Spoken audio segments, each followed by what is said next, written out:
So hello students, पिछले lectures में जो हमने टॉपिक्स डिस्कस किए थे वो डिटेल में डिस्कस की थी कॉलिगेटिव प्रॉपर्टीज। सबसे पहली कॉलिगेटिव प्रॉपर्टी जो हमने डिस्कस की थी वो की थी RLVP, relative lowering of vapour pressure. ठीक है। नेक्स्ट कॉलिगेटिव प्रॉपर्टी जो हमने डिस्कस की थी वो की थी एलिवेशन इन बॉइलिंग पॉइंट। तीसरी जो डिस्कस की थी वो थी डिप्रेशन इन फ्रीजिंग पॉइंट। और आखिरी कॉलिगेटिव प्रॉपर्टी जो हमारा लास्ट लेक्चर था वो था ऑस्मोटिक प्रेशर। ठीक है। बट इन चारों कॉलिगेटिव प्रॉपर्टीज को पढ़ना अधूरा है जब तक हम वेंट्स ऑफ फैक्टर ना पढ़ लें। क्यों वेंट्स ऑफ फैक्टर ना पढ़ लें? इसलिए जरूरी क्योंकि चाहे आप कोई भी एग्जाम दो, चाहे आपके बोर्ड्स एग्जाम हो, चाहे वो नीट हो, चाहे वो जेई हो, कोई भी एग्जाम हो, उसमें एग्जामिनेशन सेट में वेंट्स ऑफ फैक्टर होना बहुत जरूरी है। ये इसके क्वेश्चंस। ठीक है। तो आइए इसे हम डिटेल में पढ़ेंगे इस टॉपिक को, वेंट्स ऑफ फैक्टर। हेडिंग डाली वेंट्स ऑफ फैक्टर। ठीक है। अच्छा, वेंट्स ऑफ फैक्टर को मैं आपको एक्सप्लेन करने से पहले चारों कॉलिगेटिव प्रॉपर्टीज को एक बार बोर्ड पे लिखना चाहता हूं। ठीक है। जस्ट फॉर रिवीजन, पहली कॉलिगेटिव प्रॉपर्टी क्या थी? P not solvent minus P solution upon P not solvent जो होता है वो होता है मोल फ्रैक्शन ऑफ सॉल्यूट के बराबर। सही है। अच्छा, इसको हम लोग फर्दर क्या लिख सकते हैं? NB by Na plus NB। Clear? अच्छा, for dilute solutions this is nearly equal to NB by Na। ठीक है। डाइल्यूट सॉल्यूशन के केस में NB is much much greater than Na। For dilute solutions, for dilute solutions. ठीक है। अच्छा, दूसरी colligative property sir क्या थी? दूसरी कॉलिगेटिव प्रॉपर्टी थी delta TB is equals to KB into molality. KB into molality अगर आपको लिखना था तो क्या लिखते थे? Number of moles of solute upon mass of solvent in kg, ये लिखते थे। ठीक है। तीसरी कॉलिगेटिव प्रॉपर्टी क्या थी? तीसरी कॉलिगेटिव प्रॉपर्टी था delta TF is equal to KF times molality. सही। Is equal to KF into number of, ये काम कर सकते हैं, अच्छा लिख दो इसे, number of moles of solute upon mass of solvent in kg। सही है। जस्ट फॉर रिवीजन अभी देख लो, फास्ट फॉरवर्ड मत करना, मैं एक चीज बताने वाला हूं उसमें। ठीक है। Pi is equal to CRT। C क्या था? Number of moles of solute upon volume of solution in litre. ये क्या था? Molarity into R that is gas constant into T। सही है। तो ये चार कॉलिगेटिव प्रॉपर्टीज हमने देख ली। अच्छा, अब देखो कॉलिगेटिव प्रॉपर्टी का मतलब ये है, कॉलिगेटिव प्रॉपर्टी का मतलब ये है कि जो सॉल्यूट के पार्टिकल्स के डायरेक्टली प्रोपोर्शनल हो। सही। अब फर्स्ट कॉलिगेटिव प्रॉपर्टी चेक करिए, RLVP।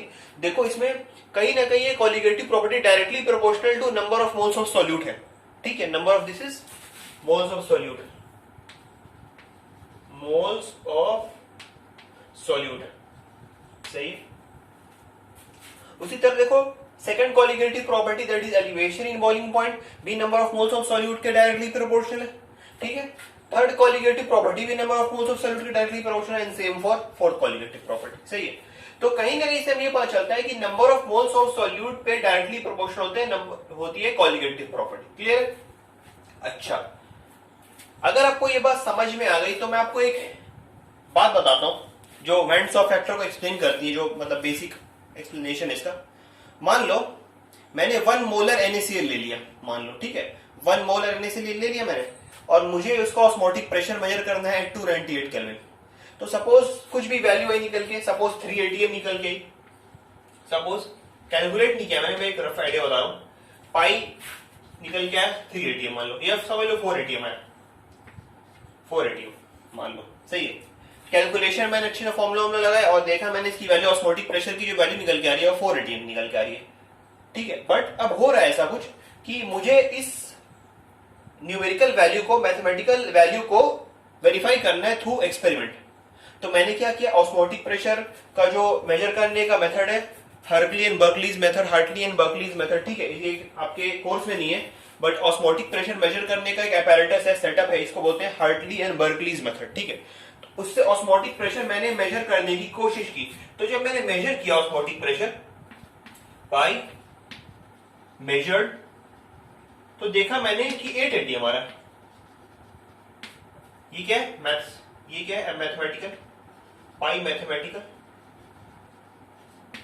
और पाई मेजर्ड।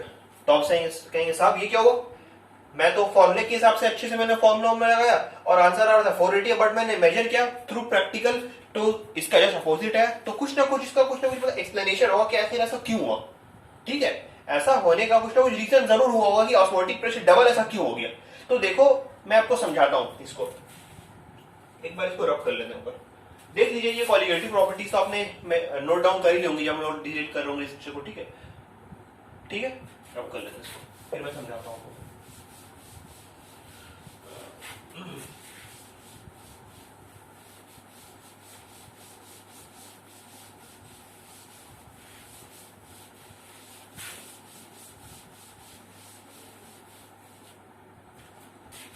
देखिए सब क्यों हुआ ऐसा मैं आपको समझाता हूं। मान लो NaCl है मेरे पास एक्वस,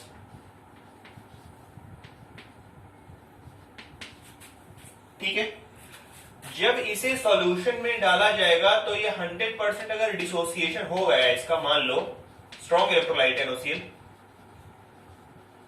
इसका डिसोसिएशन मान लो मैंने कर दिया, तो ये Na+ और Cl- में टूटेगा। सही है, बिल्कुल सही है सर। अब देखो प्रॉब्लम ये आ रही है कि जब मैंने शुरुआत में इसके 1 मोल लिए थे NaCl के, तो वो डिसोसिएट होने के बाद 1 + 1 2 मोल में हो जाए। ध्यान दो, मैंने आपको कॉलिगेटिव प्रॉपर्टी में समझाया था कि कॉलिगेटिव प्रॉपर्टी एक ऐसी यूनिक प्रॉपर्टी है जो इससे वो मतलब उसके लिए वो मायने नहीं रखता कि किस टाइप के इलेक्ट्रोलाइट्स हैं, वो सिर्फ मोल पे डिपेंड करते हैं, नंबर ऑफ पार्टिकल्स के। तो यहाँ Na+ का 1 मोल और यहाँ Cl- के 1 मोल ऐड करके कितने होगा, 2 मोल। उससे ये मतलब नहीं है कि Na+ है या Cl- है, वो चाहती है बस नंबर ऑफ पार्टिकल्स लेना। ठीक है, तो यहाँ पे NaCl की 1 मोल है, यहाँ पे Na+ और Cl- की 2 मोल है, तो नंबर ऑफ पार्टिकल्स क्या हो गए, बढ़ गए में। तो बढ़ने के बाद इसमें कॉलिगेटिव प्रॉपर्टी भी जो है वो बढ़ जाएगी। तो शुरुआत में जो ऑस्मोटिक प्रेशर जो 4 atm आ रहा था मैथमेटिकली, वो एक्चुअल में उसका ऑस्मोटिक प्रेशर जो है वो 8 atm के बराबर है। ठीक है, तो ये असल में इसका रीजन है कि ऐसा क्यों हुआ। मगर एक बात बताइए, आप जब NaCl सॉल्यूशन में डालेंगे तो हाथ डाल के उसमें से निकालेंगे तो आपको 2 मोल दिखेंगे नहीं वो। ठीक है, वो हो रहे होंगे मॉलिक्यूलर लेवल पे डिसोसिएशन हो रहा होगा उसका, बट हाथ निकाल के आप देखेंगे तो आपको लगेगा कि आपने 1 मोल में डिसोसिएट किया। ठीक है, मेजर करेंगे अगर आप कंसंट्रेशन को। ठीक है, तो ये 1 मोल जो है 2 मोल में डिसोसिएट हो जाता है, तो ऑस्मोटिक प्रेशर जस्ट डबल हो जाता है। तो चूंकि यहाँ पे 1 मोल से 2 मोल जस्ट डबल हो गए पार्टिकल, तो ऑस्मोटिक प्रेशर की वैल्यू भी जस्ट डबल हो गई। अगर यहाँ से 1 मोल से 3 मोल जाते तो ऑस्मोटिक प्रेशर की वैल्यू भी 4 atm से 12 atm हो जाती। ठीक है, समझ में आ रही बात। चलो अभी हम लोग देखेंगे इसको और डिटेल में एक्सप्लेनेशन, फिलहाल ये देख लीजिए। ठीक है, इतना क्लियर हो 1 मोल से। अच्छा, तो देखो 2 तरह की कॉलिगेटिव प्रॉपर्टी होती है। कॉलिगेटिव प्रॉपर्टी मैथमेटिकल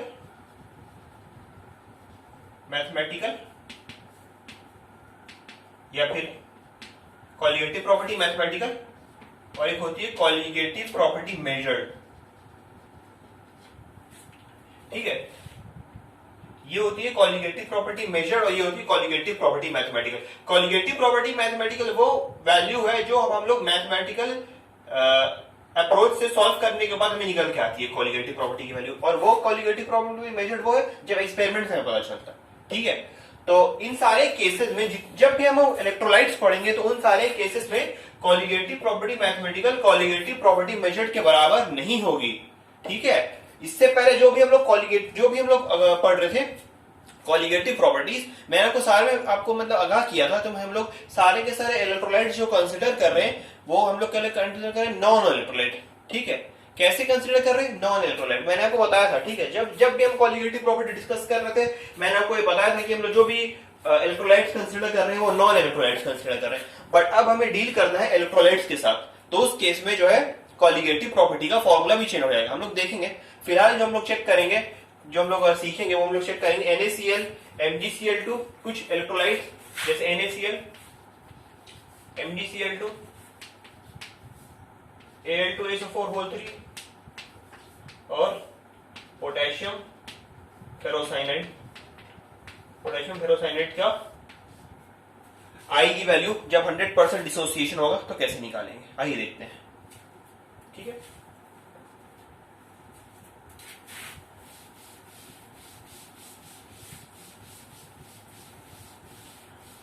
काफी आसान है जो हम लोग देखने वाले हैं, बट इसका प्रूविंग भी करेंगे हम लोग कि आखिर ऐसा क्यों किया हमने। पहले तो हम लोग एक जस्ट नॉर्मल सा देख लेते हैं मेथड की आई की वैल्यू कैसे निकालते हैं फिर 100% डिसोसिएशन ऑकर्स। जरूरी नहीं है 100% डिसोसिएशन होना, ठीक है, हो भी सकता है 100% डिसोसिएशन, नहीं भी हो सकता है 80% भी हो सकता है, 50% भी हो सकता है, डिपेंड करता है, क्वेश्चन में दिया रहेगा वो। ठीक है, चलो NaCl मान लो है, NaCl तो अभी हमने देख ही लिया सर कि NaCl अगर 100% नंबर वन है 100% डिसोसिएशन हो रहा है अगर, तो ये किस में टूटेगा बच्चों, Na प्लस और Cl माइनस में, सही है। अच्छा, शुरुआत में देखो कितने मोल्स है, तो सर अगर मोल्स आपको पता करने नहीं आते तो चेक कर लीजिए जस्ट स्टोइकियोमेट्रिक कोएफिशिएंट, उससे पहले जो चीज दी है उसका स्टोइकियोमेट्रिक कोएफिशिएंट चेक कर लो। NaCl का स्टोइकियोमेट्रिक कोएफिशिएंट क्या है 1, तो कितने मोल हो गए 1 मोल, सही है। यहाँ पे सोडियम का 1 मोल, यहाँ टोटल कितने मोल हो गए 2 मोल्स, 1 + 1। देयरफॉर आई क्या होगी, आई होती है, आई को डिफाइन करते हैं हम लोग number of moles after dissociation oblique association divided by number of moles before dissociation oblique association. Association के हम लोग पढ़ेंगे, कई बार ऐसा होता है कि पार्टिकल जो आपस में चिपक के एसोसिएट हो जाते हैं, तो वो भी केस हमें पढ़ना है, ठीक है। एसोसिएशन, देखो ये फॉर्मूला होता है आई का, कई बार ये बोर्ड एग्जाम्स में आ चुका है, डिफाइन आई, व्हाट डिफाइन आई, अभी आई आ चुका है कि what do you mean by I, that is bands of factor, 1 number का है, कई बार बोर्ड्स में भी आया हुआ है, याद नहीं है मेरे को, शायद 2012 के बाद भी आया हुआ है और भी आया हुआ है, ठीक है। तो हम लोग ये डिफाइन कर सकते हैं। देखो आई को डिफाइन करने के बहुत सारे तरीके होते हैं, पहले तरीका ये हुआ, दिस इज तरीका number 1, number of moles after dissociation oblique association by number of moles before dissociation association, ठीक है। तो इस डेफिनेशन के हिसाब से अगर हम लोग चले तो आई की वैल्यू सर कितनी हो रही है आफ्टर डिसोसिएशन 2, और बिफोर डिसोसिएशन कितनी है 1, तो आई की वैल्यू हो गई 2। NaCl के लिए फॉर 100% डिसोसिएशन, 100% डिसोसिएशन के लिए समझ में आई बात, तो आई की वैल्यू हो गई 2 फॉर 100% डिसोसिएशन NaCl के लिए, ठीक है। देख लीजिए इसको, इसे कॉपी कर लीजिए, हम लोग नेक्स्ट एग्जांपल की तरफ बढ़ते हैं, दैट इज MgCl2, कॉपी कर लीजिए,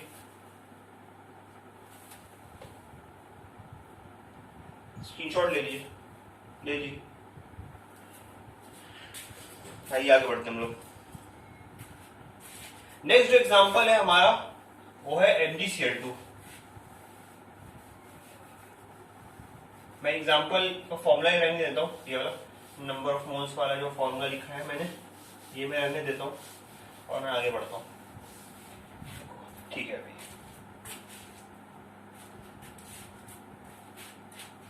नेक्स्ट है MgCl2। देखिए साहब, MgCl2 अगर 100% डिसोसिएशन होता है, 100%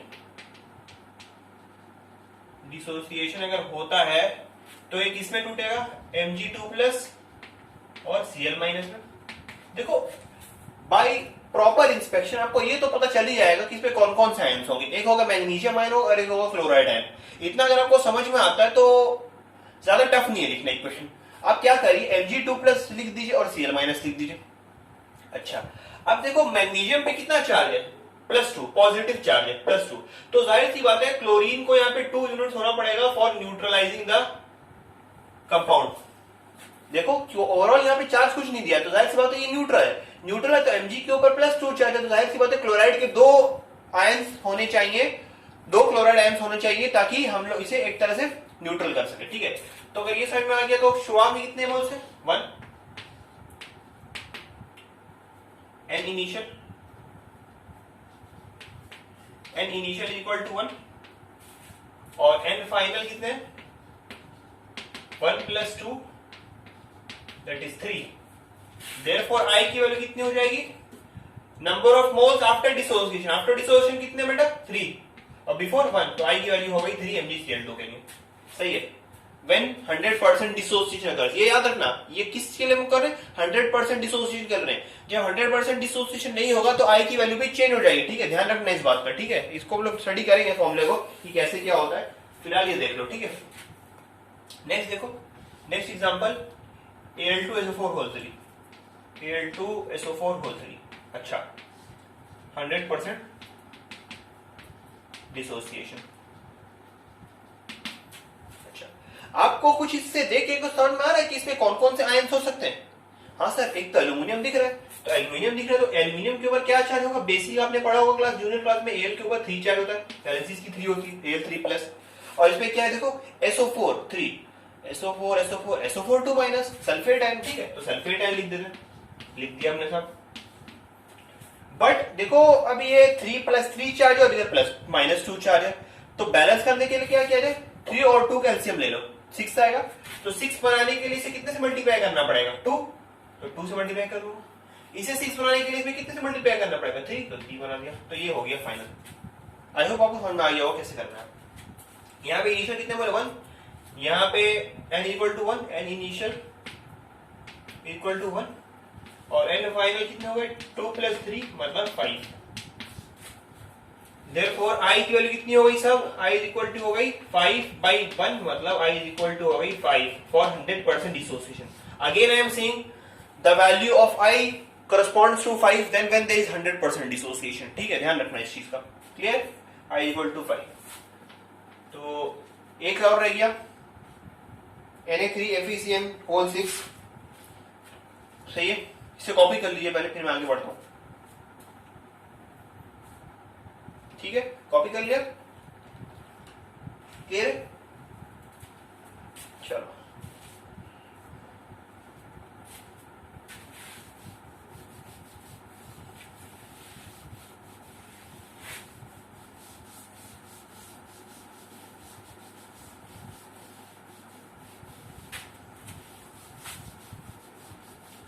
मैं आपको सजेस्ट ये करूंगा कि जैसे जैसे मैं पढ़ाते जाऊं वैसे वैसे आप नोट्स बनाते रहें, भले रफ में बना लें कोई दिक्कत नहीं है, बट उससे आपको चीजें समझ में आएंगी, तो उससे फायदा होगा। मगर आप बाद में तो नोट्स देख ही सकते हैं, कोई दिक्कत नहीं है, मैं आपको नोट्स तो देता ही हूँ, बट साथ ही साथ लेक्चर के साथ साथ आपको नोट्स बनाना चाहिए, ये मेरी पर्सनल राय है आपको। ठीक है, जहां पे देखो Na3FeCN6 लिखा था उसे करेक्ट करके K4FeCN6 कर लो, पोटेशियम फेरोसाइनाइड। ठीक है, आइए इसको देखते हैं, ये लंबा चौड़ा थोड़ा सा कॉम्प्लेक्स कंपाउंड है असल में ये। ठीक है, K4, अभी हम लोग थ्योरी पढ़ रहे हैं सिर्फ काइंड्स ऑफ फैक्टर की, ध्यान रखना न्यूमेरिकल से ही बाकी है, हो सकता है न्यूमेरिकल्स में सेपरेट लेक्चर बनाना पड़े न्यूमेरिकल्स का। ठीक है, अच्छा इसमें आपको क्या लग रहा है, कुछ समझ में आ रहा है क्या? बिल्कुल सर समझ में आ रहा है, इसमें पोटेशियम दिख रहा है, तो पोटेशियम अगर दिख रहा है 100% डिसोसिएशन लिख देते, 100% डिसोसिएशन, तो K+ और K+ है, और सर ये शायद जूनियर क्लास में हमने पढ़ा था, इसको बोलते हैं फेरोसाइनाइड, तो इसको क्या होता है FeCN6, ये होता है 4-, तो इसे बैलेंस करने के लिए हमें 4 लगाना पड़ेगा क्योंकि वहां पे -4 चार्ज है। ठीक है, तो यहाँ पे इनिशियली कितने मोल्स हैं, N इनिशियल कितने 1 और N फाइनल कितना है 4 + 1 मतलब 5। Therefore I = 5 number of moles after dissociation by number of moles before dissociation मतलब 5। I = 5 for potassium ferrocyanide। ठीक है, क्लियर है? तो ये कुछ एग्जांपल्स थे आपको समझाने के लिए कि I क्या होता है। देखो I जो होता है बेसिकली समझाता है कि कितने गुना नंबर ऑफ पार्टिकल्स बढ़ गए या घट गए, ठीक है, कितने गुना नंबर ऑफ पार्टिकल्स बढ़ गए या घट गए। इस केसेस में देखो i ग्रेटर देन 1 होगा, ध्यान रखना, डिसोसिएशन के केस में हमेशा i की वैल्यू जो होगी वो ग्रेटर देन 1 होगी, ठीक है। बट एसोसिएशन की केस में जो अभी हम लोग पढ़ेंगे, अभी हमने पढ़ा नहीं है, एसोसिएशन के केस में i की वैल्यू हमेशा लेस देन 1 होगी, ठीक है। तो i की वैल्यू बढ़ भी सकती है, घट भी सकती है। जब बढ़ेगी तो वैल्यू ऑफ कॉलिगेटिव प्रॉपर्टी बढ़ेगी, जब घटेगी i की वैल्यू तो वैल्यू ऑफ कॉलिगेटिव प्रॉपर्टी भी अकॉर्डिंगली घटेगी, ठीक है। समझ में आई बात? चलिए आगे बढ़ते हैं। देखो अब हमने तो ये देख लिया भाई लेमैन्स मेथड की, मतलब ऐसे ऐसे है तो मतलब i इक्वल टू 5 हमने निकाल लिया, ठीक है।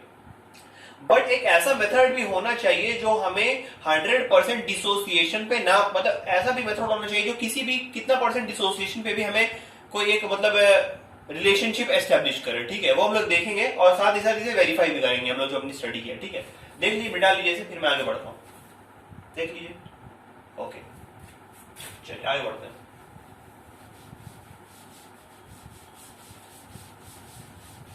ये लेक्चर जो है काफी इंपॉर्टेंट है। अगर ये लेक्चर किसी ने समझ लिया तो हम लोग सॉल्यूशंस का काफी लेक्चर उसने काफी मतलब पोर्शन उसने कवर कर लिया, क्योंकि इससे क्वेश्चंस आना ही आना है, काफी इंपॉर्टेंट है, ठीक है। स्टडी कर लीजिए अच्छे से, ठीक है। आइए देखते हैं।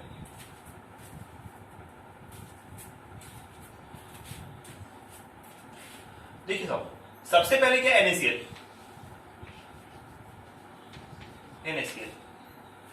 एक बात बताइए साहब, NaCl अगर 100% डिसोसिएट नहीं होता तो क्या इनके बीच में इक्विलिब्रियम होता? किसके बीच में इक्विलिब्रियम ऐसे दिखा था? रिएक्टेंट और प्रोडक्ट के बीच में इक्विलिब्रियम होता? बिल्कुल होता सर, हमने क्लास 11 में पढ़ रखा है इक्विलिब्रियम होता है ऐसे, ठीक है, दिखा दिया। अच्छा अब देखो जरा, मैं इक्विलिब्रियम के बेसिक्स पे आ रहा हूं, जरा ध्यान देना। अगर किसी ने कोई जानता है तो वो देख ले, अगर किसी को नहीं आता तो वो समझ ले, कोई दिक्कत की बात नहीं है, ठीक है। उससे पहले स्टडी करने से पहले हम स्टडी करेंगे अल्फा को। अल्फा क्या होता है? अल्फा होता है fraction of mole dissociated out of 1 mole. Fraction of mole dissociated out of 1 मोल मतलब अगर अल्फा की वैल्यू है 0.50%, मतलब इसका मतलब है 0.5, अगर अल्फा की वैल्यू अगर आ गई 0.5 मतलब 50% पार्ट डिसोसिएट हो चुका है। अगर अल्फा की वैल्यू आ गई 0.9 तो मतलब 90% डिसोसिएट हो चुका है। अगर अल्फा की वैल्यू आ गई 1 मतलब 100% डिसोसिएट हो चुका है। सही है? Getting my point? मैं क्या कह रहा हूं? क्लियर? चलो आगे बढ़ते हैं, जो हमें सीखना था वो सीख लेते हैं कि आगे इसमें करना क्या। देखो NaCl के शुरुआत में मान लो 1 मोल ले लो, T = 0 इनिशियली पे, T = 0 इनिशियली पे मान लो NaCl के 1 मोल है। तो अगर NaCl शुरुआत में कुछ हुआ, मतलब रिएक्टेंट का मतलब कह सकते हो, अगर रिएक्शन हुआ ही नहीं होगा तो जाहिर सी बात है Na प्रोडक्ट कुछ नहीं बना होगा, 0 रहे होंगे, ठीक है। और मान लो T = इक्विलिब्रियम पे 1 - अल्फा और अल्फा। देखो मैं आपको समझाता हूं, अगर ये स्टेप आपको समझ में नहीं आया तो मैं इसमें एक और स्टेप आपको बीच में ऐड कर सकता हूं, बताता हूं। देखो NaCl के शुरुआत में 1 मोल थे, मान लो उसमें से अल्फा मोल डिसोसिएट हो गया। मान लो अगर अल्फा मोल डिसोसिएट हो गए तो अल्फा भी बने ही होंगे और इधर भी अल्फा बने होंगे। Getting my point? ठीक है। तो अगर इसमें से टूट गए तो बचे कितने? 1 - अल्फा, और ये बने कितने? अल्फा और अल्फा, ठीक है। तो मैं इस स्टेप को मैं हटा देता हूं, फाइनल स्टेप बस लिख रहा हूं, इनिशियल और फाइनल से। सही है। तो n इनिशियली कितने? 1 + 0 + 0, 1 + 0 + 0 कितने हो गए? 1। और n फाइनल कितने? आप बोलेंगे sir 1 - alpha plus alpha.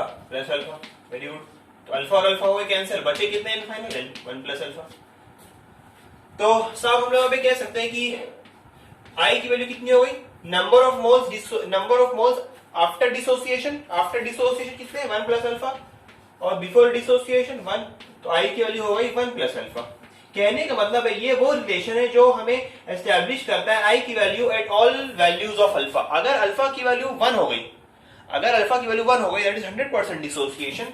If alpha = 1, therefore I की वैल्यू कितनी हो जाएगी? 1 + 1 = 2, जो कि अभी थोड़ी देर पहले हमने पढ़ी थी NaCl में। पेज पलट के देखिए जरा, आपने NaCl की वैल्यू I की जो निकाली थी वो कितनी निकाली थी? 1 + 1 दैट इज 2, ठीक है। सही है, क्लियर। तो ये वेरीफाई भी हो गया, और वेरिफिकेशन के साथ ही साथ एक हमें वो भी मिल गया, वेरिफिकेशन के साथ ही साथ हमें एक फॉर्मूला भी मिल गया। आई की वैल्यू अलग अलग वैल्यूज ऑफ अल्फा पे हम लोग आसानी से इसमें निकाल सकते हैं। I is equal to 1 plus alpha, वो रिलेशन होगा। सही है, स्क्रीनशॉट ले लीजिए इसका, फिर मैं आगे बढ़ता हूं MgCl2 के लिए, देख लो। ठीक है,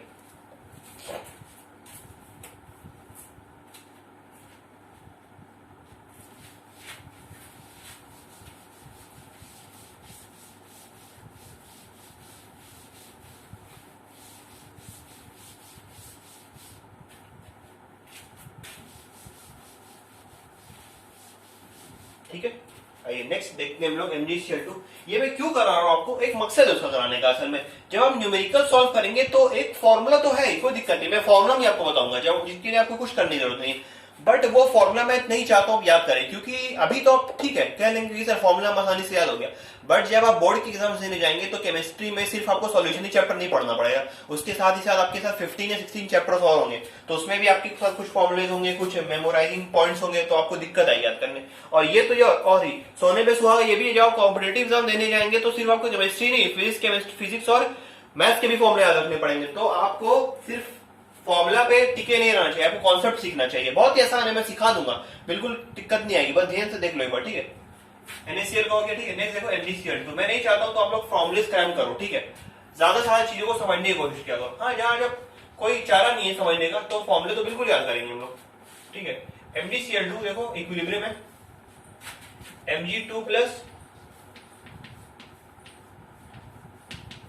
2Cl माइनस, सही है, ये हुआ, कोई दिक्कत नहीं। लास्ट में समझा दिया मैंने कैसे हुआ था Mg2 प्लस 2Cl, मैंने थोड़ी देर पहले समझाया था। मान लो शुरुआत में इसके 1 मोल है, इसके 0 है, इसके 0 है, ठीक है।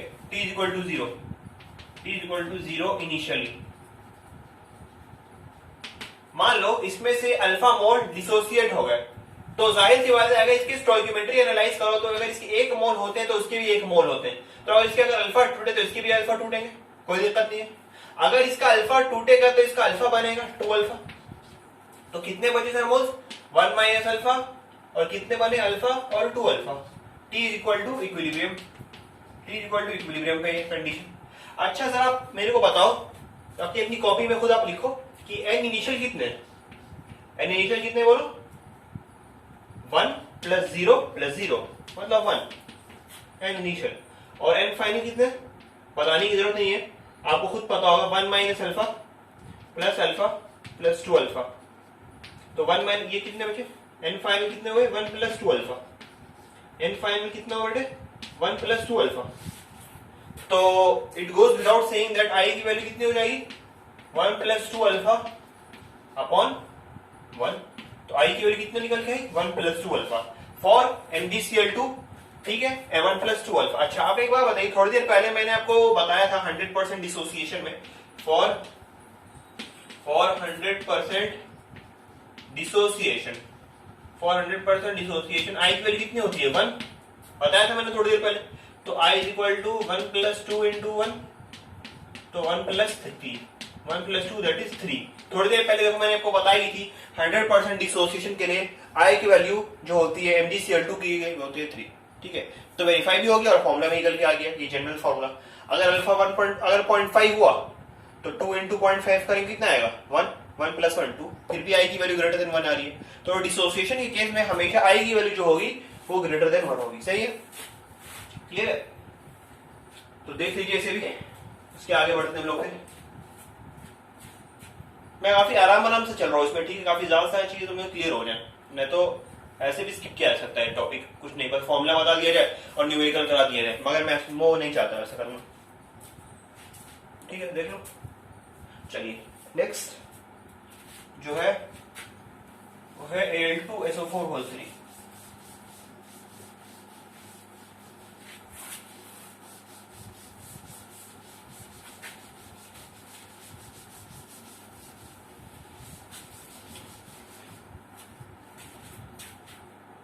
नेक्स्ट जो है हम लोग का वो है Al2SO4 थर्ड, Al2SO4 ध्यान से देखो इसे, ये भी कोई बड़ी चीज नहीं है, ठीक है, काफी आसान है भी, इसमें क्या करना पड़ेगा, इक्विलिब्रियम का साइन दे दो पहले। हम सब जानते हैं ये Al3+ से बनता है और सल्फेट आयन से बनता है। प्रॉपर स्टोइकियोमेट्री असाइन कर देने के बाद ये बन जाता है। शुरुआत में मान लो मैंने 1 मोल लिया, देखो 1 मोल हमेशा लेंगे, मैं कॉन्सेप्ट से एक बात तुम्हें बता दूं, हमेशा शुरुआत में 1 मोल ही लिया करो, क्योंकि डिग्री ऑफ डिसोसिएशन जो है हमेशा 1 मोल के लिए डिफाइन होती है, ठीक है। डिग्री ऑफ डिसोसिएशन की होती है हमेशा 1 मोल के लिए डिफाइन होती है। अगर यहाँ पे 2 भी है तब भी यहाँ पे 1 लेना चाहिए। अभी मैं कराऊंगा थोड़ी देर में, तुम्हें सब समझ में आ जाएगा मैं क्या कह रहा हूँ। ये 0 ये 0, ठीक है। अगर इसमें से अल्फा टूटे तो इसमें से 2 अल्फा बनेंगे, वो 3 अल्फा बनेंगे, सही है। और 1 माइनस अल्फा फाइनली बनेंगे तो ये 2 अल्फा होंगे, ये 3 अल्फा होंगे, कोई दिक्कत नहीं है। T इक्वल टू इक्विलिब्रियम और ये T इक्वल टू 0 पे इनिशियली सही है। तो n फाइनल कितने हो गए, अब तो समझ में आ गया होगा आपको क्या करना है। n इनिशियल कितने हुए, 1 + 0 + 0 मतलब 1, और n फाइनल कितने हुए, 1 minus alpha plus 2 alpha plus 3 alpha मतलब कितने हो गए, 1 + 4 अल्फा। देयरफॉर i की वैल्यू कितनी हो गई, n final upon n initial मतलब 1 + 4 अल्फा अपॉन 1 मतलब 1 + 4 into 1 किसके लिए, फॉर 100% डिसोसिएशन, फॉर 100% डिसोसिएशन मतलब 5, ठीक है। तो 1 + 4 अल्फा मतलब 5, मतलब ये n की i की वैल्यू निकल के आ गई इसके लिए, क्लियर है। तो मैंने ऑलमोस्ट सारे करा लिए, बस ये करा दिया पोटेशियम फेरोसाइनेट, वो आप खुद से ट्राई करिएगा, वैसे मैंने नोट्स पे बता दिया है, आप उसको कंसल्ट कर लिएगा। नेक्स्ट क्लास में मैं उसको बताऊंगा, फिलहाल इसके तक नहीं कर सकते। नेक्स्ट क्लास में हम लोग डिस्कस करेंगे एसोसिएशन, इससे आगे बढ़ेंगे, डिसोसिएशन का काम हो गया पूरा, नेक्स्ट क्लास में हम लोग करेंगे डिसोसिएशन, ठीक है। ठीक, थैंक यू।